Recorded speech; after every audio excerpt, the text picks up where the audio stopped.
আজকে রাতে বড়মশাইয়ের ইচ্ছা হয়েছিল ঘুগনি খাবে, তো সেই মতনই তৈরি করে নিয়েছিলাম মুরগির মাংস দিয়ে ঘুগনি আর সাথে গরম গরম আটার রুটি।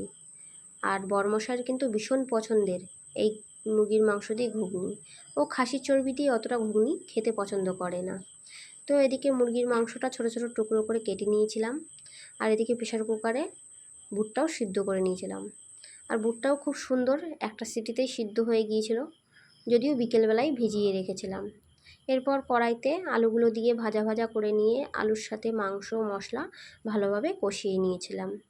এমন সময় আটা মাখতে যাব, এই সময় মেয়ে এসে বলল, মা আজকে আটাটা দাও, আমি মেখে দিচ্ছি। তো আমি বললাম ঠিক আছে, তুই মেখে দে, ভালোই হবে। আর জানো তো বন্ধুরা, ও কিন্তু আটাটা ভালোই মাখতে পারে। তো এদিকে আটাটা মাখা হয়ে গিয়েছিলো, আর এদিকে কিন্তু আমার ঘুগনিটাও তৈরি হয়ে এসেছিল। জল দিয়ে খানিকক্ষণ ফুটিয়ে ওপরে একটু কসুরি মেথি ছড়িয়ে, যেহেতু ধনেপাতা ছিল না, নামিয়ে নিয়েছিলাম।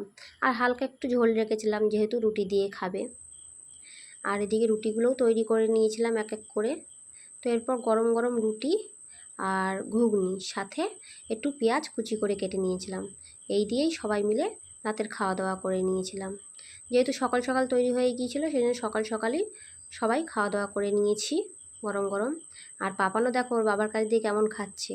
তো ভিডিওটা কেমন লাগলো জানি।